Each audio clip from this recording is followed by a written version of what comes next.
Don't you worry, Raditz. I'll hold up my end of the bargain. Just make sure you hold up yours. Hey guys, divert here, and today I am continuing with What if King Piccolo survived? This would be part 2. And continuing right where we left off in part 2, we are in the finals in the 23rd Tenkaichi Budokai. Goku is about to go one-on-one with his nemesis King Piccolo for the second time. And, well, hopefully save the world. Again, remember, this isn't Piccolo Jr. he's facing with. He's not facing an even-tempered Piccolo here. He is fighting the original monster that he faced as a kid. This is no reincarnation. This is the same monstrosity he faced in the King Piccolo saga. And let me just say, the battle is definitely a ferocious one, because remember, King Piccolo was definitely the more aggressive out of the two versions of Piccolo we know of.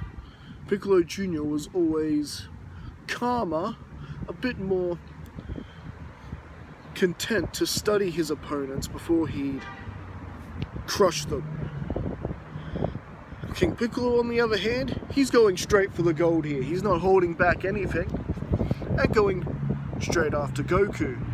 And with Goku basically doing whatever he can to basically match with King Piccolo, it becomes clear that King Piccolo is the stronger out of the two.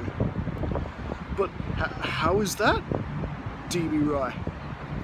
Remember, I did go into King Piccolo's training method a little bit in the previous part, and that is using his own minions that he spits out as target practice, as it were, and sparring partners.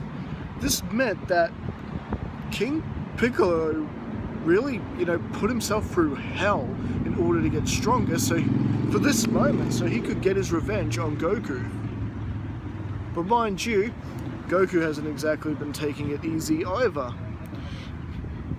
After all, he knows firsthand how powerful King Piccolo was back then, so Goku's training more or less went a bit differently as well.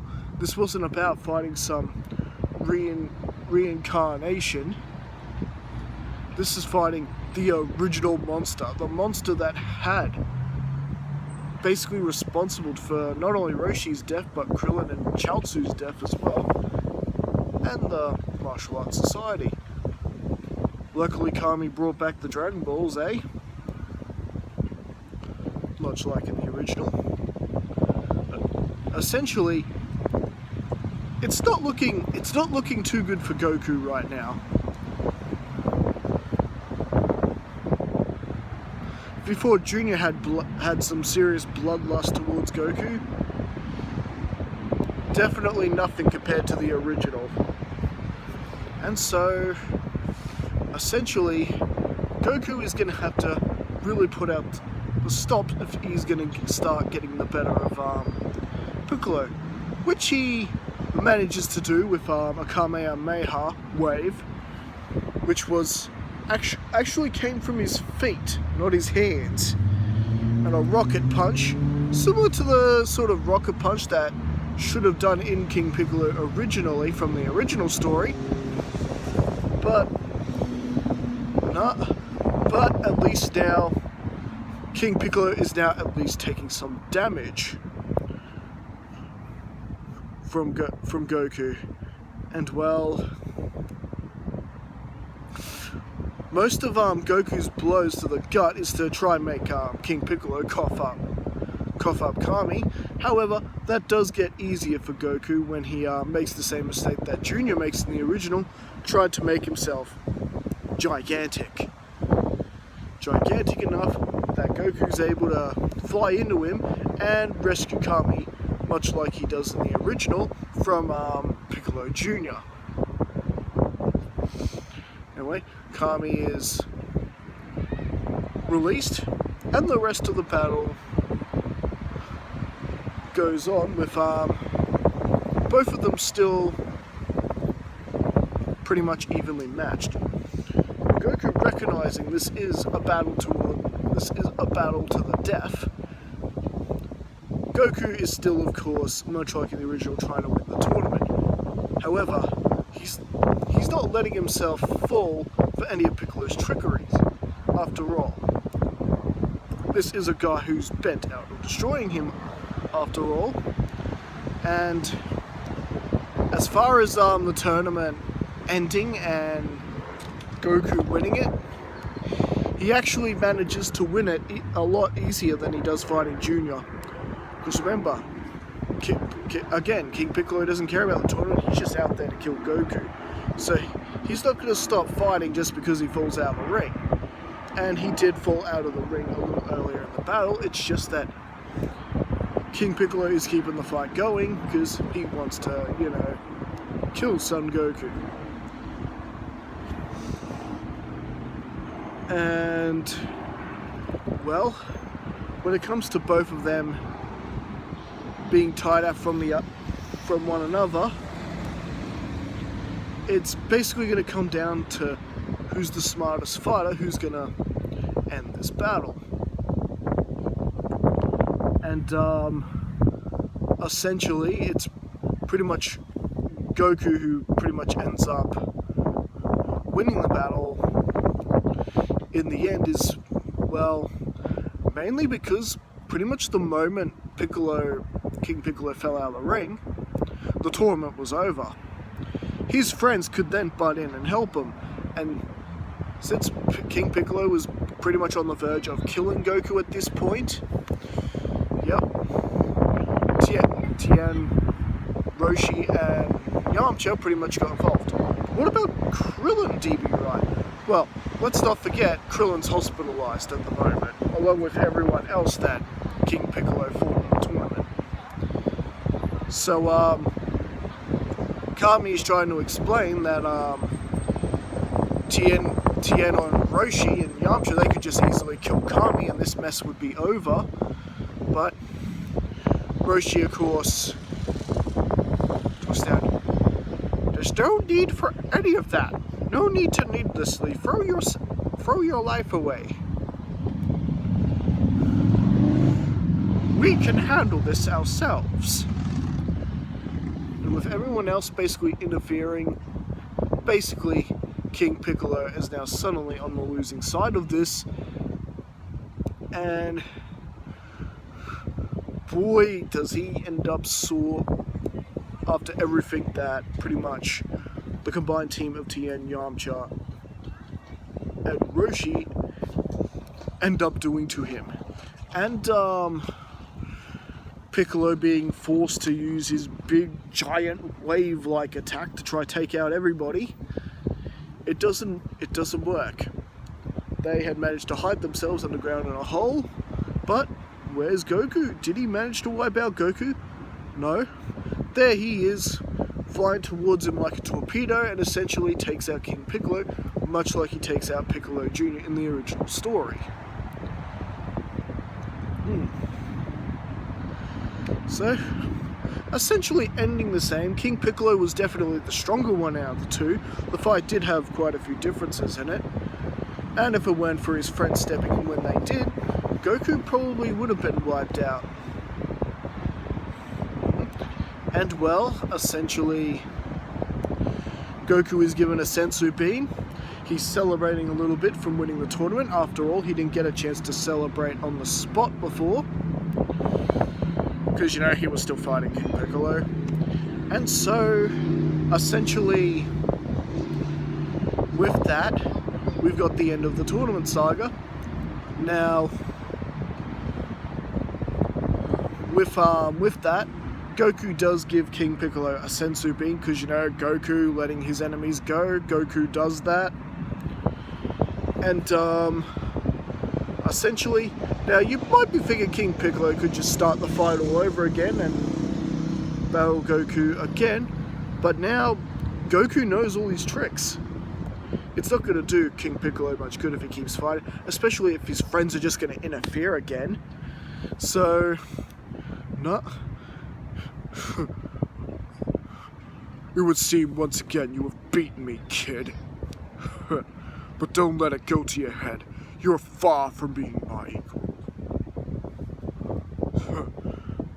Meantime, I shall continue my training, and then I will exterminate the lot of you.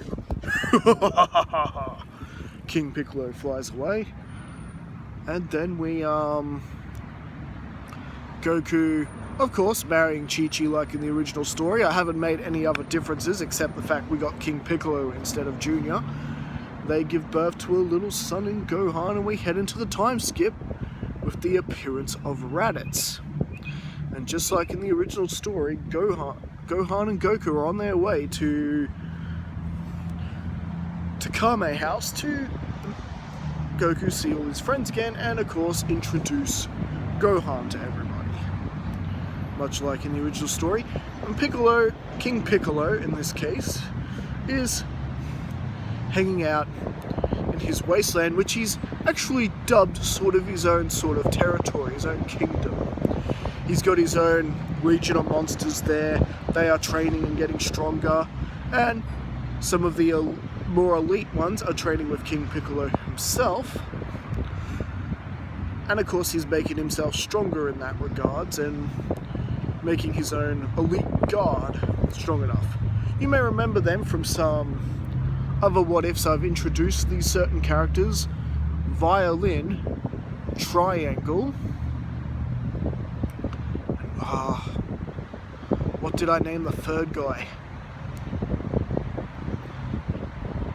Violin, who basically resembles Tambourine. And Triangle, who's a sort of version of these monsters we haven't really seen yet.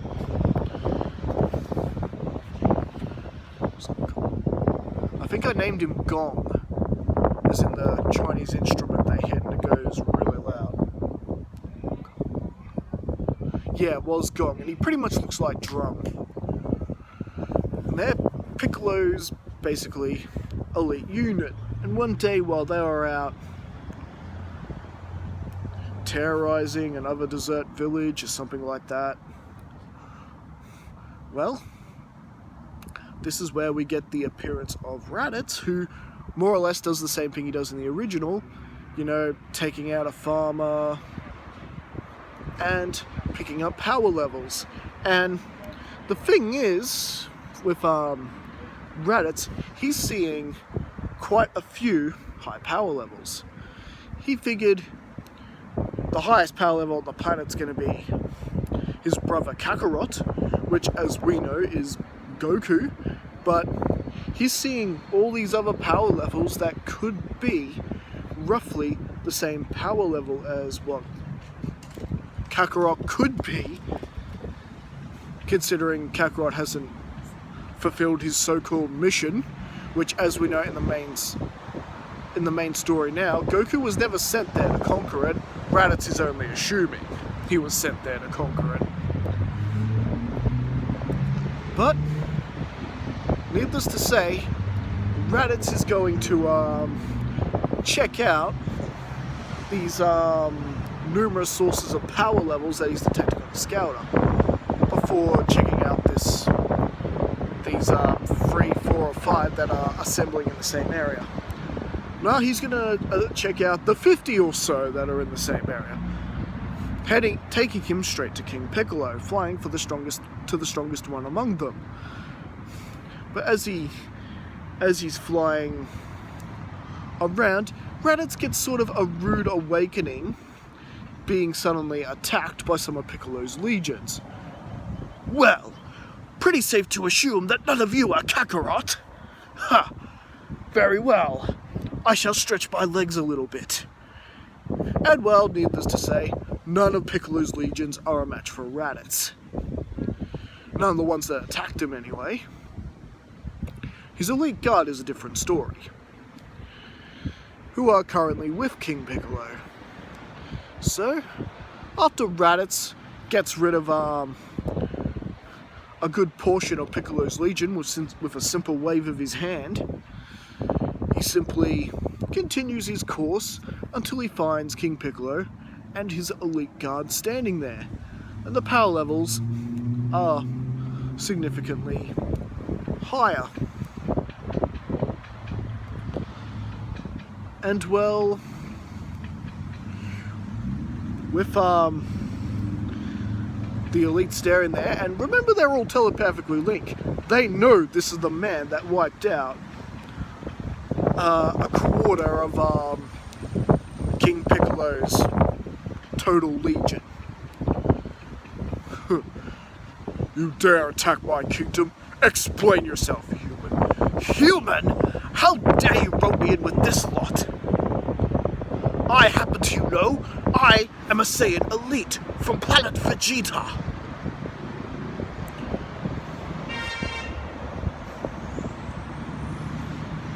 Piccolo, not knowing what he's talking about, has less patience as he and his elite group attack the stranger, and Raditz is able to basically withstand their attacks more or less no problem. But remember, the Legion's holding back at the moment. That was just,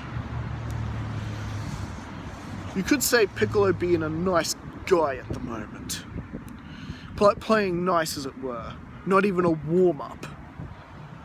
But as far as Raditz is concerned, it was nothing to him. Ha! A planet full of weaklings? I do not understand how my brother has not been able to conquer this planet as of yet. And this is where King Piccolo spots the tail. The tail? Ah! Goku!